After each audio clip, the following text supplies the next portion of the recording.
Welcome back, everyone, to today's episode. Again, it's your boy, Max and Joseph, my brother. And this week, we're going to be going into over and underdiagnosis of mental health issues. For this week, it's going to be a two-part because we had just such a long conversation and it's such a big topic. There's so many things that goes into it. And so we felt that you would appreciate just getting all of that from week 1 and week 2. So in this episode, we're going to be talking about what those two things are, over and underdiagnosis. And I hope that you enjoy part 1. And we are rolling, I think. Can you hear me? Yeah. Oh, wait, hold on. Let me take off my direct. Gotta show the new braids. I didn't pay money for this for nothing. Come on, man. Nice. Yeah, man. Nothing but good hair and good vibes over here. Respect. Come on, baby. Respect. Come on, baby. All right. I think we're rolling, man. Yeah. I mean, We're back. hopefully it'll be awkward if you're right. But yeah, man. Welcome back to episode 2. I guess welcome to episode 2. How you been, By man? the way, episode 2 will have a name. So it would have a name that reflects the content of the episode for all those watching on YouTube and things. They know what the episode is. They saw it in the title when they clicked. True. My week was good. I am in the middle of setting up my clinics for third year. So I'm doing a lot of outpatient work at this time. And it's been extremely rewarding. With every kind of new year, new system, new clinic, there's always that ramp up phase. But so far, I've had really good kind of people around to spearhead / shepherd us through these changes. So far, so good. Can't complain. Nice. Yeah, man. Yeah. Bro, How have you been? that sounds like you're doing important stuff. I have been chilling. It's been nuts. Cause yeah, your boy's on my last summer break while I'm in school. And so I'm like, yeah, just taking advantage of it. I'm literally just doing any and everything for the plot. Like I will be hitting the road soon, like to do a road trip just because like I have like a bit of time on my hands. But yeah, it's been nice though. Like I started like a new job recently as well. And so it's been nice to have that to like, leave the house and like go do stuff. But yeah, it's just been so hot in Chicago. Like it's nuts. Like I've never really been a AC type of person, but my air conditioner is steady on, bro. It's It hasn't turned off in the last 2 weeks, huh? bro, working overtime, bro. Like they say the devil works hard. My air conditioner is doing its job. For the next 2 weeks, your air conditioner will work harder than the devil. Bro, it's crazy, bro. I saw this thing about like people only really like summer because it's the last time that like when we were younger, we really had like, time off during the summer. And so people just have that trained in their heads. And now it's just carried on into the future. And I'm like, that's actually crazy because now you don't really get a summer break. Huh. That's interesting. It's just 'Cause hot. and summer it's is just bugs. so, when you're growing up, it's just attached to every fun thing, the most intense span of fun throughout the year. Yeah. And then you just kind of grow up loving it. It Love also summer. helps that the weather is amazing. Usually people are off at the same time together. So if you attend different schools or you're in different parts of the country, everyone kind of comes back home together, home at the same Mhm. time. You have things like camp, which Mm-hmm. kind of like brings people across different classes and different years and different areas together. Yeah. There's a lot of positive attachments to summer. From when you were younger. And now that you're older, people just still have that thing in their head, So I'm like, bro, I'm a big fall person, bro. Like I'm waiting for fall. Like I have jackets that need to be worn, Like Yo, insane. anytime anyone says the word fall, Mhm. something about clothing follows. Have you noticed that? 100%. It's Yeah, always that's the about- point. Whenever anyone says fall, it's always a discussion about either its layers or Big the trip. color or the style or the new trench coat they got. Come on. Like that's the point of fall, bro. Nice boots. Yeah. I don't know, man. I mean, especially as someone that didn't really grow up here as well. It's like it's the one that's different, you know, as well. So I'm like, yeah, I'll take this, because then winter is different, but winter's just garbage, you know. Yeah, It's funny like, because you live in Chicago. It's like 5.5 months of winter. exactly, you know. I So guess it's not like, winter, but cold. bro, I call it winter, bro. Like, if I can feel my bones like shaking, yeah, bro, that's winter all day, all day.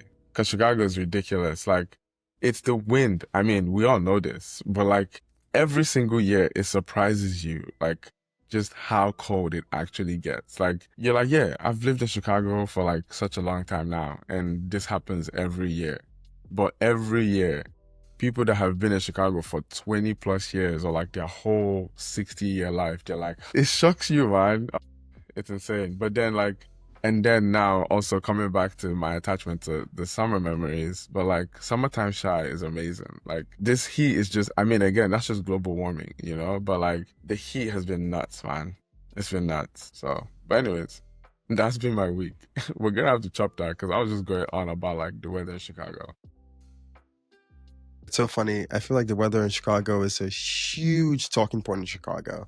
Dude, Also, like, the weather is so dynamic. It changes on a dime. yes. For a city as massive as Chicago, the weather just does whatever the hell it wants. I mean, And you it's can also like, have like different weather on like different parts of the city as well. Like yesterday, I was on the phone with my friend, and she's like, it is pouring rain right now, just like down where she's at.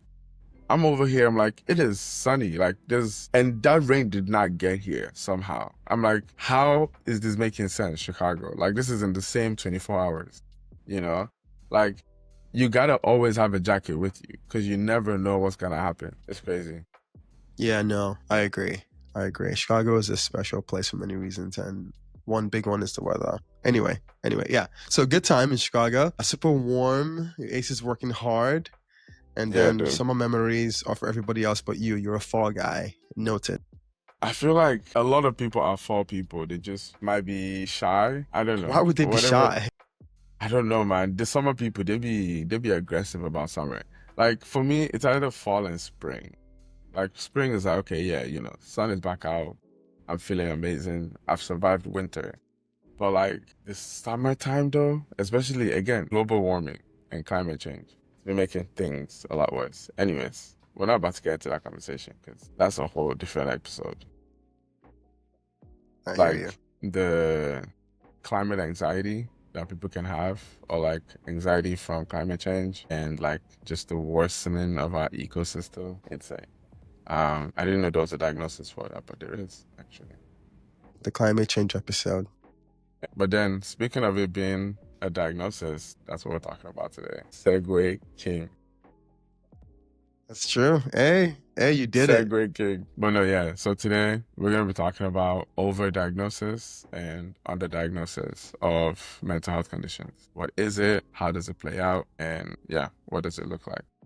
In your opinion, in your words, how would you define overdiagnosis and underdiagnosis? I mean, first and foremost, I agree with you. It's an incredibly important topic. It's definitely one that affects our lives, like as a community and individually. I can think of 10 buckets of related sectors of life where this comes up, and a lot of them we don't even know. So I'm really excited to explore that with you today. When it comes to overdiagnosis, I think in a basic sense, it's almost I kind of think of it as a overrepresentation of a specific or even broad diagnosis in a consequential manner, right? So for example, people use medical terms, mental health terms, however they want, right? In conversation, on social media, whatever. Would you label it as a diagnosis in this sense? When it's something that has consequence. So for example, your doctor says you have XYZ. So you have to add that to your medical chart. And then now whenever you go to the hospital, your primary care doctor or your surgeon asks you about XYZ.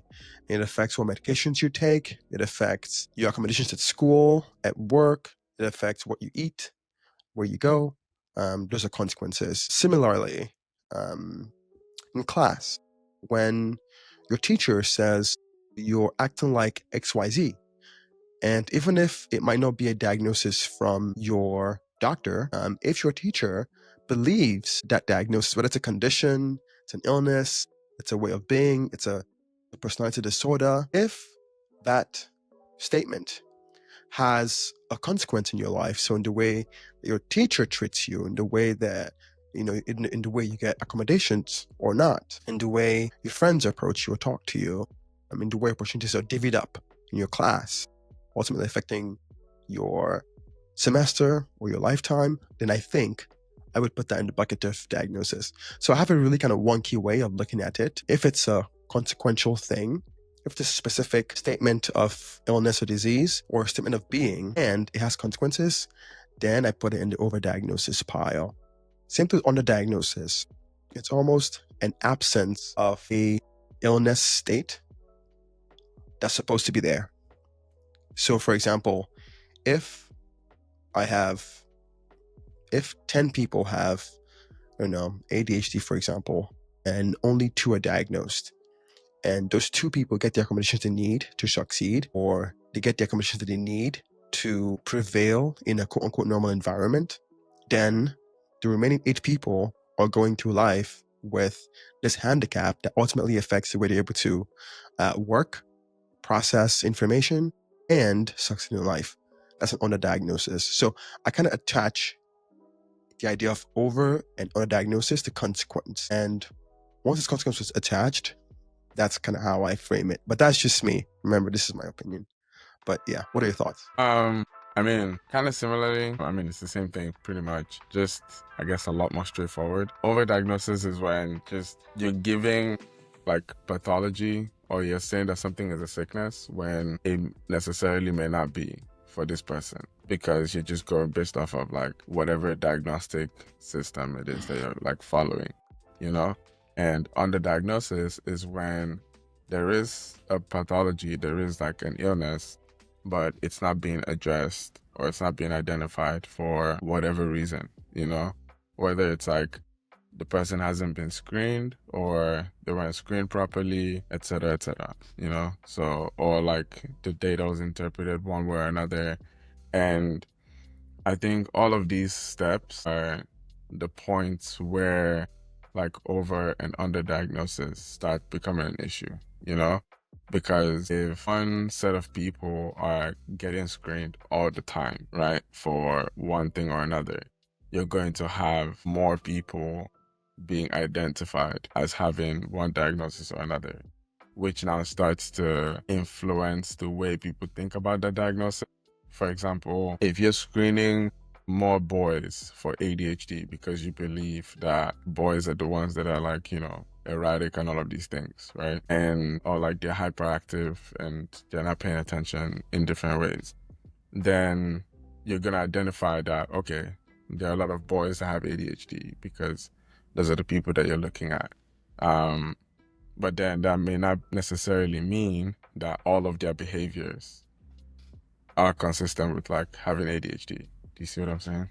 So yeah, I feel like that's just like one example of overdiagnosis, where it's like not everybody that's hyperactive has ADHD. But then underdiagnosis would be like someone is like dealing with some level of like ADHD, for example, if we're staying with that one popular diagnosis. But wait, where did your camera go? Yeah, I'm here.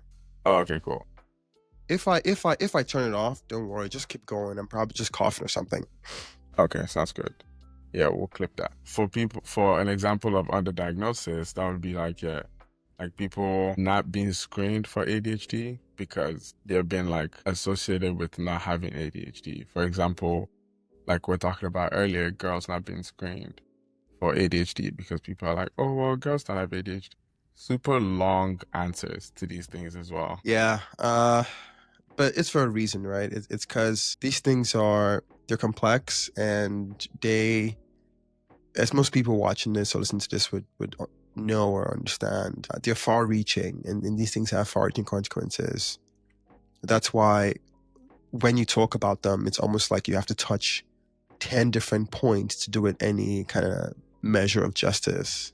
There are people who have personal experiences with these concepts. Whether or not they've heard it defined before might be one thing. But I imagine if you were to tell someone, hey, what do you think about the descriptive term of overdiagnosis, underdiagnosis, they have an opinion, right? Whether it's, people saying people have ADD online or ADHD, or the word depression or, autism spectrum issues or autism issues, right? People kind of saying things and people have opinions oh, this is being used so much and it's not true. Or people are actually, there's so many more people who are varied in their normalcy, quote unquote, and we are not giving them enough of a description of what they're going through, aka a diagnosis of their quote unquote pathological state, right? So everyone, not maybe a lot of people would have some thoughts on how to proceed. However, I definitely agree with what you said. I think foundationally, diagnostic criteria is a huge part of how we arrive at agreed upon diagnosis in mental health, right? Mm-hmm. But as a psychologist in training, a huge part of what you do as a professional are psychological tests. Sometimes people say a battery of tests, and it's one way that we try to homogenize our diagnostic kind of process, because in psychiatry and in psychology and mental health in general, we are blessed and fortunate that symptoms reflect in so many different ways, right? So for example, my sadness, the way I perceive sadness and the way my sadness reflects across the various points in my life can differ from the way yours reflects. Mm-hmm. Because my upbringing, what matters to me, the things I give up when I'm sad or depressed, quote unquote, right? Those things might be different from yours. So as a psychologist or psychiatrist, we're trying to diagnose two people. We're trying to find the most common basis for that said illness and draw that line and mark it as that illness. Because otherwise, we would just spend 2, 3, 4, 5 hours with one person to understand the reality and would be minimally able to reflect our understanding of that person's illness on someone else. And I wish it was that way, where people get hyper individualized care, but in a medical system that requires, for lack of a better term, Shout out efficiency, capitalism as well. For efficiency, we have to have indices that can reflect across the population versus a case-by-case basis, which will kind of be ideal. But yeah, so diagnostic instruments are huge in that case. That's actually a very good segue into the question of how do you go about making a diagnosis. And speaking of diagnostic instruments, we need to talk about diagnostic models. So there are two sides of the diagnostic model game. There's the DSM diagnostic model, where you have, again, like my brother was just explaining, you have the index, the dictionary of the illnesses that we know about and the common symptoms for these illnesses, right? And so someone comes to you, you read, you listen to them, you read their chart, you do the test, and you're okay, based on that, you have these symptoms. And based on all of the symptoms that match, you have this illness. And they're go and see your psychologist or go and see your pharmacist. And yeah, basically if you came into the ER and you broke your leg and they're yeah, the leg is broken, so it's a broken leg, let's fix the broken leg. That's basically the DSM model, right? And I think that's what you're just trying to explain, that it's important to have, something like that so that everybody's speaking the same language, right? I agree. I think that's that was a wonderful segue, big man. Also, I think you're right. We've come up with these structures within which we hope that some kind of through line is established, right? Because we want to be able to recognize depression in person 1, person 2, or recognize a major depressive episode in person 1, person 2, person 3, and 4, right? As many people as possible. But you're also hoping to still make room for the individual nature of that illness. So that is the crux of a mental health diagnosis, is you're trying to take someone's personal story and find a way to parse through it and align it with a specific pathological framework and find the best treatment for them. And that's what you're doing for a lot of people all the time. So it's important to have like diagnostic basis. Now, is the best one the DSM? The jury's up in the air. I'm not going to give my Well, personal opinions right now, but so I'm that sure you have a perspective. that brings us to the next diagnostic model, which is the more comprehensive one, right? Which is the biopsychosocial spiritual model. And just like the super long name says, literally every time I type it into like Microsoft Word, when like I'm writing a paper or something, I have to be like, no, this is a word, don't count it as wrong, because it's not as established as the DSM model. Even Microsoft Word doesn't even know that it's a word. But that one, the spiritual, is getting like added on. Like recently, people usually are familiar with the biopsychosocial model, which is the kind of like the rubric of what you were trying to describe just now, of like getting someone's diagnosis, or like getting someone's symptoms, like listed physical symptoms, but then also taking into account like their biology, psychological profile, and their social life as well, which relates to like their family life or their life with their friends, loved ones, things like that. But then adding the spiritual layer to that of what are this person's like feelings on spirituality. And this usually comes into play when you're dealing with like older like patients, especially like end of life patients as well. Their spirituality becomes very important to them as well. So yeah, the biopsychosocial model, for me, that's like a more like comprehensive one compared to the DSM one, where it's like, you know, you can properly take into account so many different things about somebody. But then, like you said, trying to operate in a healthcare system that prioritizes efficiency and profit margins, you don't have the time to always be able to dig deep to get someone's full biopsychosocial like profile, you know. I feel like with the like DSM like category like diagnostic model, there's a lot that can be left out, you know. I really like how you frame that there. There's a lot that can be left out. I absolutely agree. I also, think, I also like how you put it, the comprehensive model with the biopsychosocial and spiritual, right? I look at this as these are some of the pillars that form the foundation of who we are. And if something in that pillar is shaky or is removed or is quote unquote defective, then it can reflect as illness, right? It can reflect as a deficiency, as a quote unquote functional decline, which is an inability to meet your needs as you would if you were quote unquote normal. And I keep using quotes here because these are such subjective terms and people define them in various different ways. And I wouldn't sit here and try to state that my way or my opinion is the way to go. So please bear with my quote unquote. You're going to hear it like 10 more times. That said, though,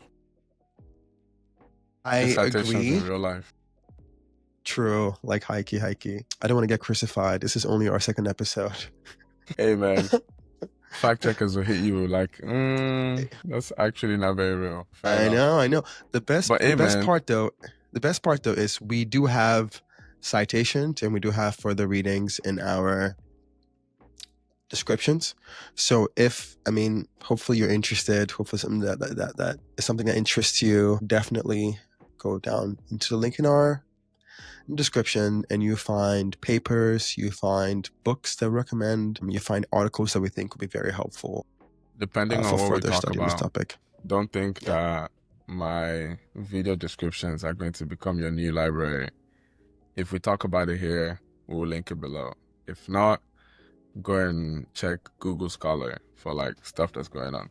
But no, Just kind of round up, I do agree. I think the biopsychosocial model and spiritual model is a great way to go about kind of framing people's people's health state. And the good thing about that is you can use it in both quote unquote like medicine, so like non-mental health fields of medicine and mental health fields of medicine. The one big thing that you find in the mental health field is it almost mirrors the dynamism of mental illness, because what do you mean for by physical dynamism? illnesses, What do you mean by dynamism of mental illness? fair question. You said fair question. Very fair. No, hey, very fair. For medical illnesses, a lot of times you have, labs, imaging, even just like the physical eye can see when something is wrong, right? A broken can leg is broken. Exactly, right? A broken leg, like a rash on your arm. If you have Cancer. if you have gas, if you have diarrhea, you can count it to 1, 2, 3. You're watery in a 12, 24-hour period, and boom, like you have diarrhea. But in psychiatry and mental health, symptoms reflect over multiple dimensions, right? So for example, something like AD, symptoms might occur at home, and they would also have to reflect in a different environment to meet criteria for ADHD. So what you find is for a lot of children, when you're evaluating these children, you look at their behaviors, you look at their ability to maintain attention and focus at home, and then you also speak to your teachers, right? Like, how are they doing in class? What is da-da-da. And they're reflecting across various sectors of life, right?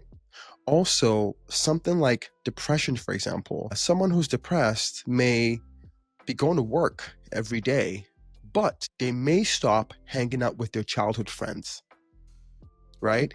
With their best friends. They may stop cooking their native food, which they have done forever, but they've just lost interest in doing that. But they might still be going to work. So if you try to diagnose them based on the idea of meeting their everyday functional requirements like work, you're going to lose it.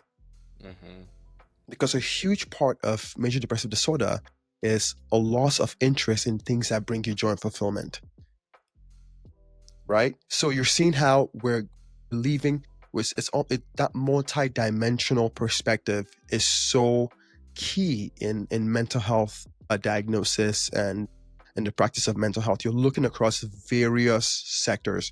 So when you have the biopsychosocial model, it forces you to look at a person in the almost dynamic way that you would have to in mental health. So when you do it in medicine, in non-mental health illnesses, it really brings a unique light to what someone is going through. Because when you break your leg, what is going on when you broke your leg? Are you dealing with a loss? Where you were, are you dealing with the loss of a loved one in your social life, where you just weren't paying attention, or you were grieving and you fell off your bed, or you weren't sleeping, right? What's going on biologically? Is there a different disease state where you were weak and you fell, right? Spiritually, have you lost faith, or are you gaining a new faith? Are you being terrified in certain ways? So there are many ways that like you can kind of look at why someone broke your leg than just, oh, leg is broken, let's fix it. Because what are the odds that you fix it and then they go back home and break it again if you don't look at all the foundational things that can contribute to someone having a symptom in the first place? I'm like, you're going in and out with this broken leg analogy, and I was like, fair, but you kind of lost me for a little bit, but you got me back. Ultimately, yeah. I mean, I think it's one of those things where like, you're improving these things over time, and everybody's learning.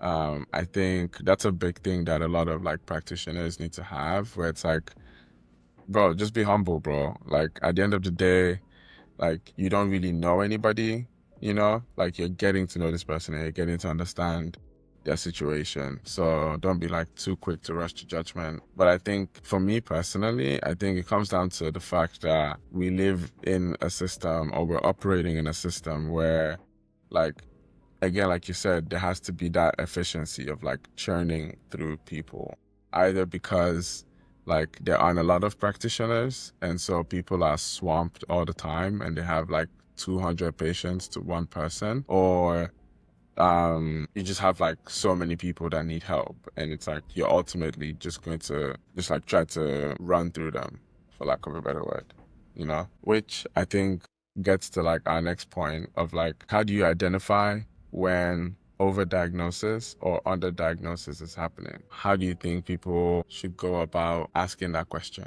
from like a practitioner's like perspective? So that's a great question. And even before I jump into that, I just want to say there are medical models that integrate both the more comprehensive kind of biopsychosocial spiritual model of care, and even some additional and hybrid ones too, with the more clinically diagnostic criteria across specialties, right? A psychiatry, a very popular one is the DSM, and there are many other kind of rating scales, questionnaires, you know, all those things. And then for other specialties, you see a lot of like clinical diagnostic criteria as well. Something I've seen work really well is framing those diagnoses in the comprehensive kind of whole person centered way. For example, the biopsychosocial spiritual model is one where it's kind of center the person and still use the more structured diagnostic models to elucidate your symptoms and provide a plan for treatment. So hope that made sense. But merging them together is one way that a lot of medical schools train doctors. But like you said earlier, when you get into real practice, you're usually strapped for time. And the issue is a lot of times the comprehensive model of assessment falls to the wayside. And a lot of folks would usually kind of fall on the more structured manual of diagnosis because it saves time and it's quote unquote validated, right? Versus the time it takes to really kind of get to know someone and all dimensions of their life and what it means that they're quote unquote different at that particular time. Yeah, like when people talk about like empirically backed treatments, I'm like, that's just saying that you're doing the same thing that everybody before you has done, you know? Like, how are you like being creative in this situation, you know? Like, how are you like using your head, you know, as opposed to just reading what is in the book? So yeah, but like, how do you ask yourself that question of like, is this diagnosis like, you know, severe enough, or like is it an over or under diagnosis, you know? Like, am I identifying the pathology correctly, or is there no pathology, you know? Because then there are some situations where like depending, like you were talking about earlier, if you give somebody this diagnosis, it can mean XYZ for them, you know? So like with that in mind, like whether it's like, oh, they're going to lose some type of benefit, or like they're not going to get some type of benefit. So do you consider that when you're like giving someone a diagnosis? Absolutely. I agree with you. I attach consequence diagnosis, like I said, way early at the start of the episode. When I think about diagnosis, I think about consequence, right? If I say you have generalized anxiety disorder, what does that mean for you? What does that mean in terms of treatment, in terms of access to resources, in terms of getting back to your baseline or getting back to your normal state? So your consequences to these words. So we have to be really careful in the way we wield them and in the way we assess and give those out. Now, that being said, I think one way to approach over or underdiagnosis is understanding that they exist. They exist, and they exist for different reasons in different ways, right? So in society, there is the really big bucket in healthcare regarding resource allocation and how to effectively split the pie so that most people get the most care. Now, what does that mean? That means the majority of people are going to be fine, okay? They're going to be fine. However, there will be a minority of people who may fall through the cracks because the standard of care or the standard of diagnosis doesn't account for them, okay? Whether it's either the way they talk, so unable to share the realities in a way that aligns with our diagnostic criteria across specialties, or is it where they live? So they are not studied when it comes to understanding how these illnesses reflect in people across race and culture, or is it just access, right, to care in the first place? So there are going to be different ways that certain people in the medical model of empiricism fall by the wayside. We have to learn how to recognize when we are likely to be part of those minoritized groups to get overlooked. And I say this because different groups are overlooked in different settings and different specialties. How do you Does that mean? make sense? So Okay. like, what's like an example of that? Okay. That's a great question. So an example of that would be grief. Okay, grief. How does one grieve? Now, some cultures are more expressive in their grief. Okay? You know, they're more expressive in general. So just like the wailing, the expression of hurt, of the expression of sadness, the prolonged nature of the grieving, right? Its reflection in various aspects of life, right? So, for example, a more communal society may grieve in a more protracted manner, like over a long period. And that may be structured into their culture or just how they express themselves in the loss of a person that they love. Now, what does that mean? That might reflect as meeting criteria for something like depression, major depressive disorder, for example. Say they're not eating very much, they're not going out, they're wearing all black, they can't go to work, right? They're not doing things that they love, things that usually bring them joy. This is going on for weeks and weeks and weeks. So, and this entire time, they're grieving someone they lost, right? So there's an inciting event to this episode, and it's part of the grieving process, culturally acceptable, passed down from generations to generations. Now, someone like that who goes into someone's office and you check a couple boxes, oh, are you not eating? I'm not eating. Are you not this? You are in a major depressive episode, right? And then, oh, here are these medications, or here is whatever, here this blah, blah, blah, blah. That person might be diagnosed with major depressive disorder when they don't meet criteria because it's an inciting episode and they're grieving in a culturally appropriate way, right? Now, for a different culture of people who, they might be more individualistic culture, right? They grieve over a short period. They're able to still navigate life. It's acceptable to go to work and, hang out with your friends and still express sadness, but in ways that are, separate from the rest of your life, right? That person, exactly. That person may be less likely to be diagnosed with a major depressive disorder, even if they're having issues in other parts of your life, because outwardly, they seem to be doing well enough. Does that make sense? So you can see how one person, even if they're totally fine in the context of the culture, could be overdiagnosed. And then someone else, same context, but they may be struggling differently. They may have been struggling before this happened, right? But because of the way culture treats, let's say grief, for example, they're able to still, quote unquote, thrive within that structure, and they may or may not be diagnosed with this illness. And one person might have been black, the other white, but it didn't matter, right? Underdiagnosis can reflect differently for different illnesses. Now we can flip this for something like ADHD, right? The main cardinal symptoms of ADHD in children are inattention and hyperactivity. Now, generally, boys tend to be more inattentive and hyperactive in childhood. So they end up getting picked up to get evaluated and diagnosed.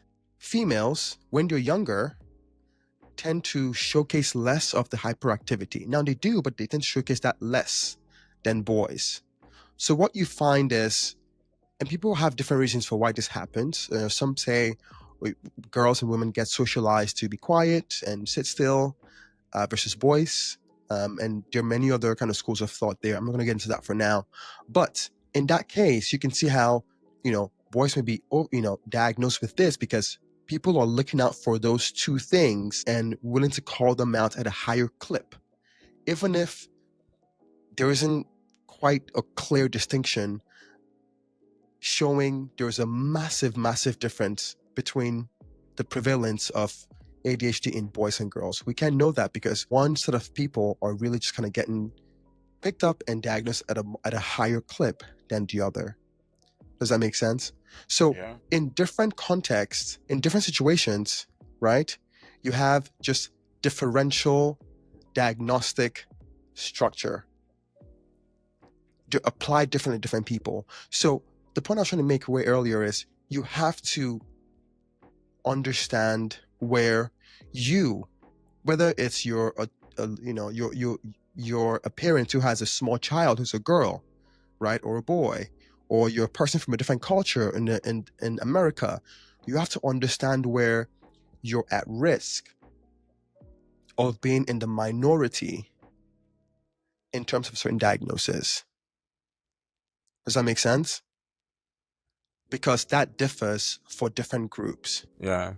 Like the diagnosis that always has me thinking about this over versus underdiagnosis situation or dynamic is oppositional defiant disorder, ODD, which, is a diagnosis where a child or adolescent displays a persistent pattern of angry or irritable mood, and they're argumentative, probably leading to fighting and disruption in social and academic settings as well. There's a lot of racial disparity in the diagnosis of these things, and it's if you as someone that just grew up in a loud household, you have a big family and you're always having to speak up, for people to be able to hear you, where people are what? I can't hear you, speak up, you're talking too quietly, or you've always had to, or you just didn't grow up in a very nurturing environment, and now you've had to be argumentative and speak up for yourself to make things happen. If the person that is given that diagnosis isn't culturally aware of these dynamics, or they've not been informed about the different levels of trauma that somebody could have had, and they just see, oh, this person is being rude in class, or they're arguing with everybody, or trying to start fights randomly, this and that, or they're not listening to instructions, you can see how a school psychologist, for example, can just be yeah, ODD, and now that is something that will follow this person for however long it takes to get that diagnosis changed, and there's also the situation where because there's a diagnosis that has been given to somebody, people will just assume that this is how they're going to be forever, because I feel something that people can forget is that once a diagnosis is given, it can change over time, but then people don't really give the opportunity to change once a diagnosis has been given, so I feel that's also another impact of over and under diagnosis of different disorders. That is so clutch. I agree 1,000%. And it's huge, right? It's, again, something where there's a cultural reflection of there's a way culture and upbringing reflects in people's realities that may not be taken into account when some of these diagnostic structures are utilized, right? And it's up to you as a parent, right? As a teenager or as a patient, unfortunately, to really understand Where can I advocate for myself? Where can I get a second opinion, right, as a parent? So, for example, if your child, gets an ODD diagnosis by a clinical psychologist, it might be worth your time to ask, why is this? Like, what are the criteria for this, right? Look it up. Why did my child get it now and not in second grade or third grade or fourth grade? Why this year and not last year, right? What does this mean for the next 4 years? Does it require remediation of classes? Does it require an individualized learning plan? These are all things that should come up and should be talked about. And hopefully a podcast like this can help illuminate the importance of awareness and understanding, right? Because if we don't understand, like, we can solve what we don't understand, but it starts with the question, right? Are there differential issues in diagnosis of things like ODD, schizophrenia, ADHD, and why, right? Why? So I agree with you 1,000%. And that's a wrap for our first episode. Thanks for joining us. We know this was a deep but very important conversation. We will have part 2 coming up next week. But in the meantime, definitely hit that like, subscribe, and share button with friends and family who benefit from understanding this really important topic. And we cannot wait to see you next week. Cheers.